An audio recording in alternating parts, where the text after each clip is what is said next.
ថ្ងៃនេះនាំបងប្អូនយើងទៅមើលទូរស័ព្ទដែលចេញតាំងពី11ឆ្នាំមុនចង់ដឹងថាវានៅអាចប្រើប្រាស់នៅក្នុងឆ្នាំ2026នេះបានឬអត់តោះមកមើលជាមួយខ្ញុំទាំងអស់គ្នាណាបងប្អូនតោះ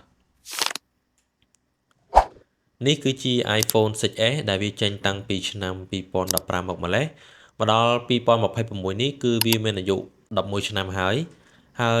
ឥឡូវនេះយើងមកមើលពីរូបរាងរបស់វាសិនបាទរូបរាងរបស់វាបើយើងចាប់កាន់មកមានអារម្មណ៍ថាវានៅតែស្និទ្ធដៃហើយការ design មកគឺស្រស់ស្អាតខ្លាំងមែនទែនបាទហើយយើងមកមើលផ្នែកខាងក្រោមនេះគឺជា speaker ហើយកន្លែងនេះជារុនដោតសារនេះគឺប្រើប្រភេទ Lightning ហើយអមជាមួយនឹងរុនដោតកាសមួយហើយមកមើលខាងលើនេះវិញគឺមានកាមេរ៉ាមុខមួយអមជាមួយនឹង sensor មួយគ្រាប់ពណ៌នេះគេហៅថាពណ៌ rose gold ដែលពណ៌នេះកាលពីចេញដំបូងហ្នឹងគឺល្បីខ្លាំងមែនទែនហើយជាពណ៌ដែលបងប្អូនមិនថាប្រុសមិនថាស្រីទេគឺស្រឡាញ់ទាំងអស់គ្នាតែម្ដងពុទ្ធិសាស្ត្រតពណ៌វាស្អាតខ្ជូតមែនទែនណាបាទហើយចំណែកអេក្រង់វិញអេក្រង់របស់វាមានទំហំ 4.7 អ៊ីងអញ្ចឹងទំហំប៉ុណ្នេះជំនាន់នោះបងគាត់កាន់ទៅគឺងាយស្រួលកាន់ហើយយើងនៅមាន 6s Plus មួយទៀតតែគ្រាន់តែ 6s Plus ជំនាន់នោះភាគច្រើនបាទបងដែលកាន់ហ្នឹងគឺគាត់ចូលចិត្តអេក្រង់ធំអីអញ្ចឹងទៅហើយបើសម្រាប់ខ្ញុំវិញគឺខ្ញុំស្រឡាញ់ទូរស័ព្ទដែលមានអេក្រង់ប៉ុណ្នេះហើយនឹងមានរូបរាងស្ដើងបែបនេះគឺកាន់ទៅវាស័ក្តិសមជាមួយនឹងដៃរបស់ខ្ញុំហើយយើងសួរបញ្ជាដៃមួយចំហៀងអញ្ចឹងណាបាទហើយមកដល់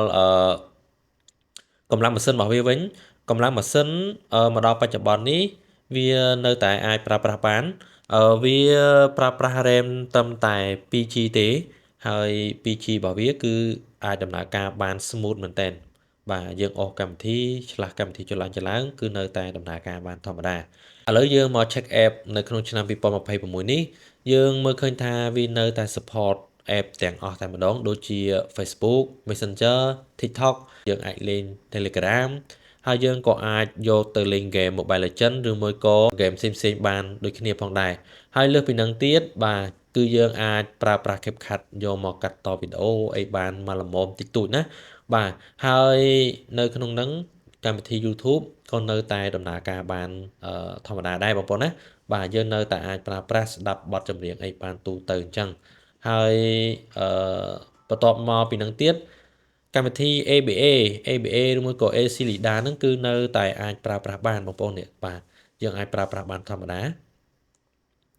ហើយឥឡូវនេះយើងចូលមកដល់ផ្នែក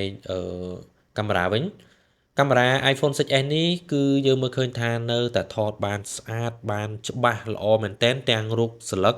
ក៏ដូចជាវីដេអូរបស់វារូបស្លឹកវាអាចថតបានកម្រិត12 megapixel ហើយសម្រាប់វីដេអូវិញគឺវាអាចថតបានរហូតដល់ 4K 30 frame ឯណោះអញ្ចឹងយើងយកមកថតរូបភាពគឺច្បាស់ល្អវីដេអូក៏ច្បាស់ល្អខ្លាំងមែនទែនណាបាទយើងមើលឃើញហើយនេះជារូបស្លឹករបស់វាបាទរូបស្លឹករបស់វាគឺច្បាស់មែនទែនកាមេរ៉ាមុខរបស់វាក៏ច្បាស់ដែរបងប្អូនកាមេរ៉ាមុខវាគឺថតច្បាស់ខ្លាំងមែនទែននេះខ្ញុំថតមកខាងមុខខ្ញុំណាបាទហើយវីដេអូរបស់វាគឺអាចបាន 4K 30 frame ឯណោះអញ្ចឹងមានន័យថាវីដេអូរបស់វាយើងយកមកប្រើប្រាស់នៅក្នុង Facebook ឬមួយក៏ក្នុង TikTok អាចផុសទៅក្នុង YouTube ក៏នៅតែច្បាស់ល្អអញ្ចឹងបងប្អូនហើយចំណុចខ្សោយរបស់វាដែលខ្ញុំយកមកប្រើប្រាស់ខ្ញុំគិតថាទី1ថ្មរបស់វាគឺរាងស្ទើរបន្តិចបើយើងប្រើពេញមួយថ្ងៃគឺអត់បានទេអាចនឹងសាក2 ដងហើយមួយទៀតដោយសារតែថ្មរបស់វារាងយូរកាលដែរហើយអញ្ចឹងយើងត្រូវតែផ្លាស់ប្ដូរថ្មថ្មីហើយមួយទៀតបើសិនជាយើងយកមកប្រើរាងយូរប្រើប្រាស់អូស Facebook ឬមួយក៏ TikTok មើល YouTube បាទរាងយូរគឺវាឡើងកម្ដៅយ៉ាងខ្លាំងដែរតែបើសិនជាយើងមិនសូវជាប្រើអីច្រើនទេត្រឹមតែមកអូស Facebook តិចតួចយកមកលេង TikTok តិចតួចកាត់តវីដេអូតិចតួចអីខ្ញុំគិតថា iPhone 6s នេះនៅតែជាជម្រើសល្អមួយបាទសម្រាប់បងប្អូនយើងយកទៅប្រើប្រាស់ធ្វើជាទូរស័ព្ទ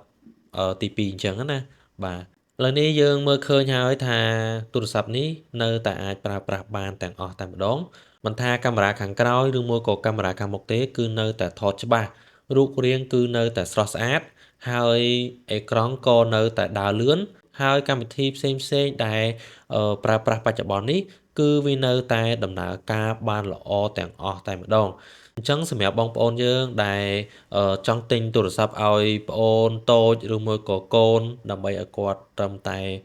call ឬមួយក៏លេង Facebook តិចតួចអីល្មមហើយគាត់យកទៅរៀនអនឡាញអីខ្ញុំគិតថា iPhone 6s នេះជាជម្រើសដ៏ល្អបំផុតមួយសម្រាប់ពួកគាត់ហើយព្រោះដោយសារតែតម្លៃរបស់វាគឺធូរថ្លៃទេបងប្អូ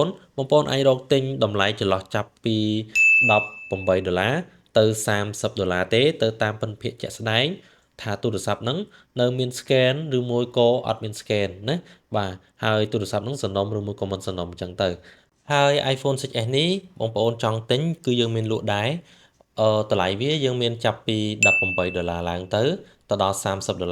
ព្រោះមានគ្រឿងខ្លះវាអត់មាន scan ទេគ្រឿងខ្លះមាន scan ហើយគ្រឿងខ្លះយើងធ្លាប់ដោះដូរតិចតួចប៉ុន្តែនៅតែដំណើរការល្អធម្មតាអញ្ចឹងបងប្អូនទិញពីកន្លែងយើងទៅយើងមានធានារហូតដល់7ថ្ងៃមានបញ្ហាគឺយើងនឹងដូរដើមថ្មីជូនបងប្អូនតែម្ដងមិនយកមកជួសជុលនោះទេណាបាទអញ្ចឹងសម្រាប់បងប្អូនដែលចង់បានអាចឆាតចូលមកក្នុង page ក៏បានតាម Telegram ក៏បានដែរយើងមានសេវាផ្ញើទូទាំង25ខេត្តក្រុងបងប្អូនសេវាយើងគិតតែ$2នោះទេបាទចង់បានអាចឆាតមកបានណាបាទអរគុណច្រើន